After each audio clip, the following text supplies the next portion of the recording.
बिस्मिल्लाहिर्रहमानिर्रहीम। Today we are going to start the histology of endocrine system, जिसमें सबसे पहले हम लोग पिट्यूटरी ग्लैंड को स्टडी करेंगे। सो आपको पता है कि बेसिक बातें हैं कुछ स्टार्ट में कि pituitary gland is known as the master gland of our body. Why? Because it releases various hormones, और उन हार्मोन्स के इतने इंपॉर्टेंट फंक्शंस होते हैं हमारी बॉडी में कि विदाउट देम हमारे बॉडी के अंदर बहुत से मसले आ जाते हैं, ठीक है, जिनको आप डिटेल में फिजियोलॉजी के अंदर कवर करेंगे। इसके अलावा उन्होंने पिट्यूटरी ग्लैंड के कुछ बेसिक पार्ट्स बताए हुए हैं कि पिट्यूटरी ग्लैंड किस तरह से हमारी बॉडी में कहाँ और किस तरह से लोकेटेड होता है। तो उसके लिए आपको बुक की ही एक डायग्राम दिखाऊंगी। तो बेसिकली जो पिट्यूटरी ग्लैंड है वो हमारे पास पड़ा होता है डायनकेफेलॉन्ज होता है। अब आप लोगों ने CNS आई होप के पढ़ लिया होगा, तो आपको पता है कि डायनकेफेलॉन्ज होता है फोरब्रेन का एक पार्ट होता है। उसके फ्लोर के साथ ऐसे नीचे सस्पेंड हुआ होता है हाइपोथैलेमस के थोड़ा सा नीचे, ठीक है। और ये डायनकेफेलॉन के अंदर थर्ड वेंट्रिकल आ जाता है, ऑप्टिक क्याज्मा वगैरह ये सारी चीज़ें आ जाती हैं। ये सब कुछ आप लोग स्टडी कर चुके हैं। और यहाँ पर आपका क्या आ जाता है, पिट्यूटरी ग्लैंड। और उसकी पिट्यूटरी ग्लैंड के बिल्कुल ऊपर जो होता है हाइपोथैलेमस होता है। हाइपोथैलेमस को पिट्यूटरी ग्लैंड के ऊपर रखने का भी अल्लाह ताला की ज़ात का यही मकसद है, क्योंकि हाइपोथैलेमस ने वेरियस रिलीजिंग फैक्टर्स और वेरियस इनहिबिटिंग फैक्टर्स जो है रिलीज कराने हैं, जिनकी वजह से होकर जो पिट्यूटरी हार्मोन्स है या तो उनकी सिक्रीशन इंक्रीज हो जाती है या उनकी सिक्रीशन डिक्रीज हो जाती है, ठीक है। ये बात होगी। इसके बाद फिर आपने याद रखना है कि हाइपोथैलेमस और पिट्यूटरी ग्लैंड आपस में जिस चीज़ के थ्रू कनेक्टेड हैं वो है इन्फंडिबुलम, और infundibulum is a part of posterior pituitary gland, मतलब पोस्टीरियर पिट्यूटरी ग्लैंड से उसका ज़्यादा लिंक होता है, ठीक है। ये बात होगी। इसके अलावा अब हम लोग स्टार्ट करते हैं कि कुछ उन्होंने एम्ब्रॉयलॉजिकल बातें की हुई हैं, वो आप वैसे तो एम्ब्रियो के अंदर पढ़ेंगे, लेकिन थोड़ा सा उसका बताना टच देना ज़रूरी है, क्योंकि यहाँ पर एक पार्ट आ जाएगा फिर आपको उसकी समझ नहीं आएगी। अच्छा, बेसिकली आपका जो पोस्टीरियर पिट्यूटरी ग्लैंड है उसको हम लोग न्यूरो हाइपोफाइसिस भी कहते हैं। न्यूरो हाइपोफाइसिस कहने के पीछे यही रीज़न है कि ये इसकी जो डेवलपमेंट होती है वो फ्लोर ऑफ डायनकेफेलॉन, जो हमारे ब्रेन का पार्ट है या हमारे नर्वस सिस्टम का पार्ट है, ये उससे नीचे ऐसे करके इन्वेजिनेट करके बनता है, ठीक है। और जो एंटीरियर पिट्यूटरी ग्लैंड है उसको हम लोग क्या कहते हैं, उसको हम एडिनो हाइपोफाइसिस भी कहते हैं। ए से एंटीरियर, ए से एडिनो हाइपोफाइसिस, इस तरह आप इन दोनों में डिफ्रेंशिएट कर सकते हैं, ठीक है। तो ये हमारे पास बेसिकली ऊपर हमारा जो है CNS का सारा इस तरह से सिस्टम होता है। यहाँ पे आपको पता है कि ये माउथ बन रहा है, ठीक है। तो इस माउथ की या फिर ओरल कैविटी के फ्लोर से बेसिकली ये इन्वेजिनेट करता है एंटीरियर पिट्यूटरी, और इस इन्वेजिनेशन को हम कहते हैं जो जब ओरल कैविटी नहीं बनती तो इसका एक पार्ट होता है स्टोमोडियम, उसको हम कहते हैं, ठीक है। अच्छा, स्टोमोडियम से एक इन्वेजिनेशन हुई ऊपर, उसको हम कहते हैं रेथकेस पाउच, ठीक है। वहां से हमारे पास एंटीरियर पिट्यूटरी आ रहा है, एंटीरियर पिट्यूटरी फिर ऊपर जाता है, पोस्टीरियर पिट्यूटरी डाउनवर्ड सस्पेंड करता है, और फिर आखिरकार इसका एंटीरियर पिट्यूटरी का फ्लोर ऑफ ओरल कैविटी से लिंक खत्म हो जाता है और ये पोस्टीरियर पिट्यूटरी के साथ जाकर फ्यूज कर जाता है। इस तरह हमारा पिट्यूटरी ग्लैंड बनता है। अच्छा, अब हम आ जाते हैं पिट्यूटरी ग्लैंड के बेसिक स्ट्रक्चर के ऊपर। पिट्यूटरी ग्लैंड के बेसिक स्ट्रक्चर पे स्टार्ट किया तो सबसे पहले हम एंटीरियर पिट्यूटरी की बात करते हैं। तो एंटीरियर पिट्यूटरी जो होता है उसके अंदर उन्होंने वेरियस डिवीजन्स की हुई हैं on the basis of this residual lumen. अब ये जो रेजिडुअल लूमेन है ये जो आप कह लें कि रेमिनेंट है किसका, रेथकेस पाउच का, ठीक है। जो थोड़ा बहुत उसका ल्यूमेन बच जाता है वो इस तरह से दरम्यान में पड़ा होता है, ठीक है। अब इसके जो एंटीरियरली हिस्सा पड़ा होगा पिट्यूटरी ग्लैंड का, उसको मैंने डिफरेंट कलर से इसीलिए शो किया हुआ ताकि आप लोग कंफ्यूज ना हो। उसको हम कहते हैं पार्स डिस्टेलिस, ठीक है। रेजिडुअल ल्यूमेन के पोस्टीरियरली जो हिस्सा पड़ा होता है उसको हम कहते हैं पार्स इंटरमीडिया, ठीक है। ये बात होगी। उसके बाद फिर इसके अंदर यही बात है। और अब हम बात करते हैं पोस्टीरियर पिट्यूटरी की। पोस्टीरियर पिट्यूटरी को हम न्यूरो हाइपोफिजिस कहते हैं, और इसका जो मतलब इसका जो नीचे वाला मतलब एरिया होता है उसको हम कहते हैं पार्स नर्वोजा, ठीक है। ऊपर जो है ये वाइटिश सा जो एरिया, ये इन्फंडिबुलम है जो ऊपर किसके साथ जा रहा है, कनेक्ट हो रहा है हाइपोथैलेमस के साथ, ठीक है। इन्फंडिबुलम की साइड पे जो हमारे पास पिट्यूटरी ग्लैंड का हिस्सा होता है उसको हम कहते हैं पार्स ट्यूबरैलिस। इनकी वेरियस स्पेशलिटीज हैं जिनको बारी बारी हम उन्हीं के पार्ट के अंदर डिस्कस करेंगे। अच्छा, सबसे पहले पार्स डिस्टेलिस की बात कर लेते हैं कि इसके क्या फीचर्स हैं और इसके अंदर क्या क्या चीज़ें होती हैं। तो पार्स डिस्टेलिस कुछ भी नहीं है, डेंस सा फाइब्रस कैप्सूल इसको कवर कर रहा होता है पार्स डिस्टेलिस को, और सबसे ज़्यादा बड़ा एरिया पिट्यूटरी ग्लैंड का यही बना रहा होता है। It constitutes 75% of the pituitary gland, ठीक है।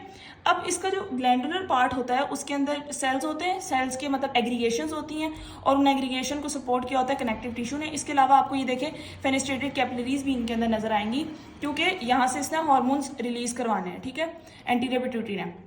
ये बात होगी। अच्छा, उसके बाद फिर आप देखेंगे कि हमारा जो ग्लैंड होता है, ज़ाहिर ग्लैंड्स के अंदर कुछ सेल्स होंगे और उन्हीं सेल्स ने हार्मोन्स रिलीज करवाने होते हैं। अब हम उन सेल्स की बात करते हैं, बेसिकली उनको दो कैटेगरी में उन्होंने डिवाइड किया हुआ है। कुछ होता है हमारे पास क्रोमोफिल्स और कुछ होता है हमारे पास chromophobes. Chromophobes are nothing but chromophils that have released their secretory granules, ठीक है। जब क्रोमोफिल्स अपने सिक्रीटरी ग्रैन्यूल्स को रिलीज कर देते हैं, दे आर नोन एज क्रोमोफोब्स, ठीक है। अब आपको पता है कि किसी भी स्ट्रक्चर के अंदर अगर सिक्रीटरी ग्रैन्यूल्स पड़े होंगे तो मोस्टली वो स्टेन लेते हैं, ठीक है, बी इट एसिडिक स्टेन और B it a basophilic stand, ठीक है। तो ये बात होगी। अब इनकी जो है जाहिर बात है क्रोमोफिल्स हैं, क्रोमोफिल्स हमें नजर आएंगे क्योंकि उनकी स्टेनिंग बहुत अच्छी सी होगी।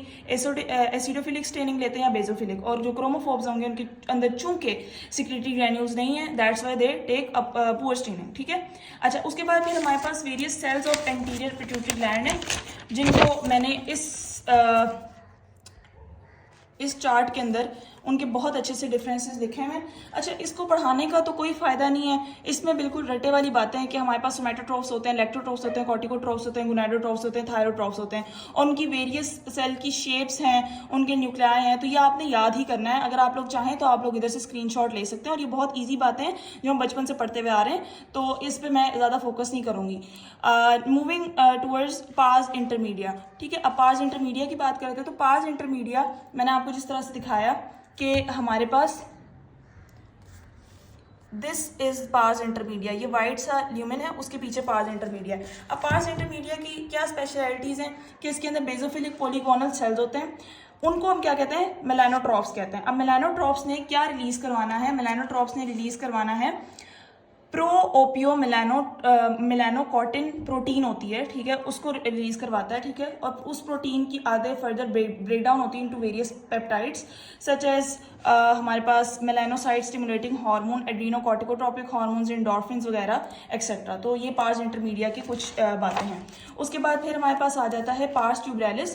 पार्स ट्यूबरैलिस का मैंने आपको बताया था वो पार्ट जो आपका इन्फेंटिबुलम को कवर कर रहा होता है। इसके अंदर बेसोफिलिक क्यूबॉइडल सेल्स होते हैं जिनके अंदर बस लिपिड ड्रॉपलेट्स आपको मिलेंगे, ग्लाइकोजन ग्रैन्यूल्स मिलेंगे, और यहाँ पर आपको गोनाडोट्रॉफ्स जो सेल्स होते हैं जो हमने एंटीरियर पिट्यूटरी के अंदर पढ़े थे वो भी मिलेंगे, जो LH और FSH रिलीज करवाते हैं। Moving towards the posterior pituitary, तो पोस्टीरियर पिट्यूटरी को मैंने बताया न्यूरोहाइपोफिजिस भी कहते हैं। इन्फेंटिबुलम और पार्स नर्वोसा इसके दो पार्ट होते हैं। अब जो पोस्टीरियर पिट्यूटरी है उसका बहुत ज़्यादा कनेक्शन होता है किसके साथ, हाइपोथैलेमस के साथ, क्योंकि पोस्टीरियर पिट्यूटरी खुद इट सेल्फ हार्मोन्स रिलीज नहीं करवाता बल्कि it acts as a storage box. जो हार्मोन्स हमारे हाइपोथैलेमस रिलीज कराता है ये उनको बस स्टोर करता है और अपॉन अप्रोप्रिएट सिग्नल्स ये इनको रिलीज करवा देता है, ठीक है। तो हमारे हाइपोथैलेमस के अंदर आप लोग वही बात CNS पढ़ के आ चुके हैं, आपको पता है सुप्रा ऑप्टिक न्यूक्लियस होता है, पैरावेंट्रिकुलर न्यूक्लियस होता है, ये दो हार्मोन्स रिलीज करवाता है named as ADH and oxytocin, ठीक है। अब इनकी ये हार्मोन्स रिलीज हुए, हमारे पास यहाँ पे न्यूरॉन्स हैं, न्यूरॉन्स के उनसे रिलीज हुए जो हमारे पास वेरियस प्रोसेसेस होते हैं साइटोप्लाज्मिक, उनसे रिलीज हुए, और उसके बाद फिर न्यूरॉन्स की एक्सोनल एंडिंग आकर टर्मिनेट करेंगी पोस्टीरियर पिट्यूटरी के अंदर, और वो टर्मिनेट जब करती हैं तो एक डायलेशन बनाती हैं, और डायलेशन इसी वजह से बनाती हैं ताकि वो पोस्टीरियर पिट्यूटरी के अंदर बहुत सारी ब्लड कैपिलरीज को इनक्लोज कर सकें, ठीक है, और अपने जो जब भी वो हार्मोन्स इनके अंदर रिलीज कराएं तो वो ब्लड कैपिलरीज के अंदर आराम से चले जाएं, ठीक है। ये बात होगी। इसके अलावा उन्होंने बताया कि ये जो हमारे पास एक्सोनल एंडिंग्स आ रही होती हैं सेल्स की ऊपर से, तो ये अनमाइलिनेटेड होती हैं, बस उनको कुछ सेल्स ने सपोर्ट किया होता है, जो ग्लायल सेल्स, हम लोग वही बात CNS में पढ़ के आ चुके हैं, सपोर्टिंग सेल्स होते हैं, उन्होंने इनको कवर किया होता है, ठीक है। अब कौन से ग्लायल सेल्स ने कवर किया होता है उनको हम शुरू में जो इन्फेंटिबुलम तक कह लें, इन्फेंटिबुलम तक जो जिन ग्लायल सेल्स ने कवर किया होता है उनको हम कहते हैं एस्ट्रोसाइट्स, और इन्फेंटिबुलम से नीचे जब वो पार्स नर्वोसा के अंदर एंटर कर जाती हैं एक्सोनल एंडिंग तो हमारे पास ग्लायल सेल्स आ जाते हैं, उनको हम कहते हैं पीटियोसाइट्स, ठीक है। अब जो पीटियोसाइट्स हैं इनकी थोड़ी सी बेसिक बातें कर लेते हैं कि पॉलीगोनल इनकी सेल बॉडी होती है, ठीक है, इनके अंदर ग्लायल इंटरमीडिएट फिलामेंट्स होते हैं और इनकी पेल स्टेनिंग इनके न्यूक्लिया होते हैं। चूंकि आपको पोस्टीरियर पिट्यूटरी के अंदर सिर्फ एक्सोनल नर्व एंडिंग्स वगैरह मिलेंगी और आपको जो है सेल्स वगैरह वो सारे पेल स्टेन करेंगे, इस वजह से पोस्टीरियर पिट्यूटरी की इतनी अच्छी स्टेनिंग नहीं आती है, ना ही इतना अच्छा नजर आता है, ठीक है। अच्छा, इसके अलावा आपको ब्लड कैपिलरीज के दरमियान में कुछ आपको बेजोफिलिक सी हेयरिंग बॉडीज़ मिलेंगी जो कि कुछ नहीं होती, बस हमारे पास कुछ सिक्रीटरी ग्रैन्यूल्स की एग्रीगेशंस होती हैं। सो this was all about the posterior pituitary. अच्छा, पोस्टीरियर पिट्यूटरी के हिस्टोलॉजिकल सेक्शन की डायग्राम भी आप लोग देख लें कि ये हमारे पास पार्स नर्वोजा है, ये देखें कितना लाइट इसकी स्टेनिंग हुई हुई है, बिकॉज हमारे पास यहाँ पे सेल इतना अच्छा स्टेन लेते नहीं है। ये हमारे पास रेजिडुअल ल्यूमेन है, ये इसके पीछे पार्स इंटरमीडिया, और ये सारा पार्स डिस्टेलिस है जिसके अंदर आपको वेरियस टाइप ऑफ सेल्स मिलेंगे। ये देखें ये सेल्स हैं आपके पास, कुछ बेजोफिलिक सेल्स हैं, कुछ एसिडोफिलिक सेल्स हैं, वो आप लोग उस चार्ट से देखिएगा और आपको बहुत अच्छे से समझ आ जाएगी। So this was all about today's lecture. जज़ाकल्लाह।